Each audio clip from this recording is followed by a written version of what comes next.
पल पल की खबरों का मात्र एक ही अड्डा, वो है न्यूज अड्डा htnews.co.in में मैं अमित आपका स्वागत करता हूं। और आज राजधानी के दारुल शफा ए ब्लॉक में हुई इंडियन ओशनिक पार्टी की बैठक। देखिए उनके पदाधिकारी और राष्ट्रीय अध्यक्ष ने क्या कहा। तो आज हम आपको लेकर आए राजधानी लखनऊ के दारुल सभा कॉमन हॉल में, जहाँ पे इंडियन ओशनिक पार्टी की प्रेस वार्ता चल रही है। ये राष्ट्रीय अध्यक्ष से जानते हैं कि आज की प्रेस कॉन्फ्रेंस का क्या उद्देश्य है और किस वजह से आज प्रेस कॉन्फ्रेंस बुलाई गई। आज की प्रेस वार्ता किस मुद्दे को लेकर है? आज की मुद्दा चल रहा है ना, उसके ऊपर है, रिजर्वेशन के मुद्दे के ऊपर। दूसरा ये है कि ये जो दलित शब्द है उत्तर प्रदेश में यूज किया जाता है, तो दलित कोई पर्टिकुलर कास्ट नहीं है। दलित का मतलब गरीब से है, वो हर धर्म हर जात के अंदर मौजूद है। तो आरक्षण के मुद्दे पर क्या कहना है? आरक्षण तो हम शुरू से इसके खिलाफ हैं। आरक्षण के मुद्दे पर तो आरक्षण नहीं होना चाहिए किसी भी तरीके का, क्योंकि समाज में बहुत डिस्पैरिटी पैदा होती है और लोग हीन भावना से देखते हैं। तो आरक्षण नहीं होना चाहिए किसी भी तरह का। 10% आरक्षण तो पास हो गया। 10% आरक्षण पास हो गया। ये जो भी पार्टियां हैं रूलिंग में, ये सब जो है लोगों को लुभाने के लिए और सरकार बनाने के लिए ये सब काम कर रही हैं। आपकी क्या रणनीति है इससे निपटने? हमारी रणनीति है कि रिजर्वेशन नहीं होना चाहिए किसी भी तरीके का, क्योंकि रिजर्वेशन का, जैसे मैंने अभी बताया, कि रिजर्वेशन से बहुत समाज में कुरीतियाँ फैलती हैं। और युवाओं के लिए हम शुरू से बात कर ही रहे हैं कि उनकी एजुकेशन के लिए और उनकी नौकरी के लिए अभी तक जितनी भी सरकारें रही हैं, और ख़ासतौर पे इस बीजेपी सरकार में सरकारी नौकरियां तो बिल्कुल रही नहीं, सारी खत्म हो गई। जैसे पहले भी मैंने कई बार इस चीज़ को बोला है कि भाई मोदी जी ने कहा कि भाई 2 करोड़ युवाओं को नौकरी देंगे, लेकिन नौकरी तो कोई है नहीं। हर चीज़ का प्राइवेटाइजेशन होता जा रहा है, तो नौकरी कहाँ से मिलेगी। तो हमारी तरफ से तो यही है कि जो प्राइवेट कितनी सीटों पर चुनाव लड़ेगी आपकी पार्टी? हमारी पार्टी ओवर इंडिया इलेक्शन लड़ रही है 525 सीटों पे, तो कम से कम नहीं। हमारा गठबंधन किसी के साथ नहीं होगा, क्योंकि बहुत पहले से तमाम रूलिंग में पार्टियां रही, उन्होंने सोचा कि भाई गठबंधन कर ले, लेकिन हमने सबको मना कर दिया। गठबंधन कोई नहीं होगा हमारा किसी के साथ भी। 3 तलाक के बारे में आप क्या कहेंगे? 3 तलाक के बारे में देखिए, ऐसा है कि हिंदुस्तान में, अपने इस देश में 24,90,000 महिलाएं अपने पतियों से अलग रहती हैं, जिसमें 22 लाख महिलाएं हिंदुओं की हैं, 2 लाख मुस्लिम की हैं और 90,000 जो है वो क्रिश्चियन लोगों की हैं। अगर इनको कुछ करना ही होता तो ये मथुरा वृंदावन में 38,000 रजिस्टर्ड महिलाएं ऐसी हैं जो अपने पतियों से अलग रहती हैं, जिनका तलाक हो चुका, और वहाँ के बाबा लोग उनका शोषण करते हैं। जनता आपको क्यों चुनेगी? जनता इसलिए चुनेगी कि हम IAS की नौकरी छोड़ करके आए हैं, और उसके बाद ये हमने पॉलिटिकल पार्टी बनाई है एक विकास करने के लिए, देश के विकास करने के लिए। पार्टियों के बीच अपने आप को कितना चुनौती मानते हैं एक छोटी पार्टी को स्टैंड करना? देखिए, चुनौती तो मैं किसी के साथ कुछ नहीं करना चाहता कि भाई चुनौती हमारी किसी के साथ है या मुकाबला किसी के साथ है। ये तो इलेक्शन का रिजल्ट आएगा तब पता चलेगा। IAS के पद पर रहकर क्या उतना विकास करना सक्षम नहीं थे? देखिए, IAS क्या है? IAS और IPS तो सिर्फ ये कठपुतली है।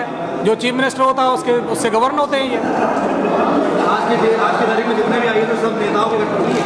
90% से ज़्यादा नेताओं की कठपुतली तो अपने हिसाब से कोई काम ही नहीं करने देता है।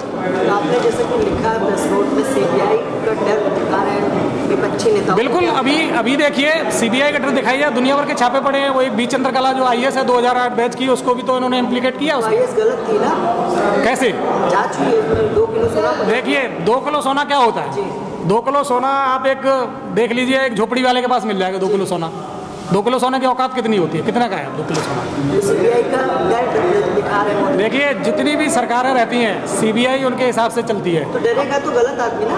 नहीं, इम्प्लीकेट तो किसी को भी किया जा सकता है। भाई IAS कोई आदमी है या कोई लेडी है, उसको तो किसी में भी इम्प्लीकेट कर दो। भाई काम करेगा तो कहीं ना कहीं तो गलती होती है ना।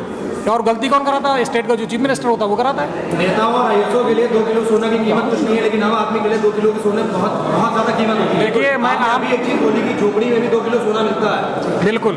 कौन सी झोपड़ी में 2 किलो सोना? बहुत ढेर सारे केस में आपको बता देता हूँ कि झोपड़ियों में मिलता है सोना, और 2-2, 4-4, 5-5 करोड़ रुपए मिलते हैं उनके यहाँ। बहुत ढेर सारे। जैसे कि आपने सत्ता पे इल्जाम लगाया कि कानून व्यवस्था ध्वस्त है, तो क्या कारण है कानून व्यवस्था ध्वस्त होने का? कानून व्यवस्था ध्वस्त होने का स्टेट की बात करना, चलिए उत्तर प्रदेश की बात करते हैं। ठीक है, यहाँ के जो चीफ मिनिस्टर हैं वो तो इतने बड़े क्रिमिनल रहे, सभी जानते हैं। उन्होंने खुद अपने 34 मुकदमे वापस लिए। उन्होंने अपने गुरु का मुकदमा 376 का वापस लिया। तो लॉ एंड ऑर्डर चलेगा कैसे?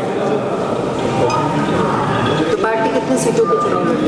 पार्टी जो 525 सीटों का तो हम पहले से ही डिसाइडेड, हमारा ऑल ओवर इंडिया इलेक्शन लड़ रहे हैं हम लोग। जहाँ तक पार्टी का सवाल है, पार्टियाँ आती हैं नए नए मुद्दे लेके, आपका कोई जनता को आकर्षित करने के लिए क्या? देखिए, पार्टियां आती हैं, बहुत ढेर सारी पार्टियां लोगों ने बना रखी हैं, 2000 से ज़्यादा पार्टियां रजिस्टर्ड होंगी।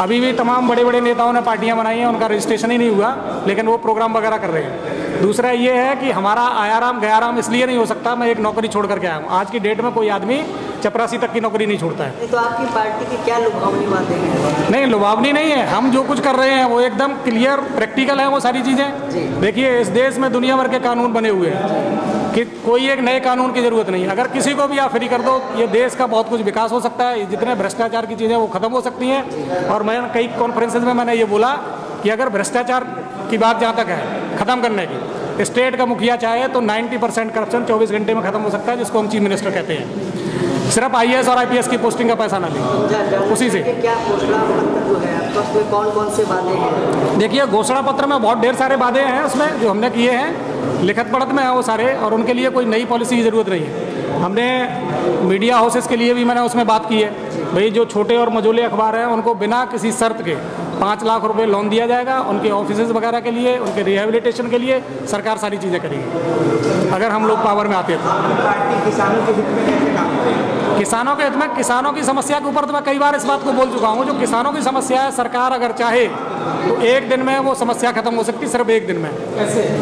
सिर्फ जो है उनकी फसल का उचित मूल्य मिल जाए, और जो उनकी फसल है जो जिसमें नुकसान होता है उसका बीमा हो जाए, सिर्फ इसी से उनकी समस्या हल हो सकती है। और ये तो देश स्वतंत्र होने से पहले चली आ रही है उनकी समस्या। तो के भी आपने देखा कि इंडियन ओसनिक पार्टी के राष्ट्रीय अध्यक्ष की प्रेस वार्ता थी। उन्होंने किस तरह से वादे और दावे किए अपनी पार्टी को लेकर। देखते हैं कहां तक चुनाव में इसका असर दिखेगा और क्या रहेंगे इनके घोषणा पत्र, किस तरह से इनके दावे वादे धरातल पर उतरेंगे या सिर्फ वादे ही रहेंगे। इसी के साथ मैं विक्रम आपसे इजाजत चाहूंगा। नमस्कार। देखा जैसे कि उनके मुद्दे, उनकी बातें, वो किन मुद्दों को लेकर के आ रहे हैं लड़ाई लड़ने सत्ता में। जैसे कि मोदी सरकार और अन्य सरकारों से भी उनकी लड़ाई है, उनके मुद्दे कुछ अलग हैं जो आपने देखा। ऐसी खबरों को देखने के लिए हमारे चैनल को सब्सक्राइब करें, लाइक करें और कमेंट बॉक्स में बताएं। अगर फेसबुक पे देख रहे हैं तो पेज को लाइक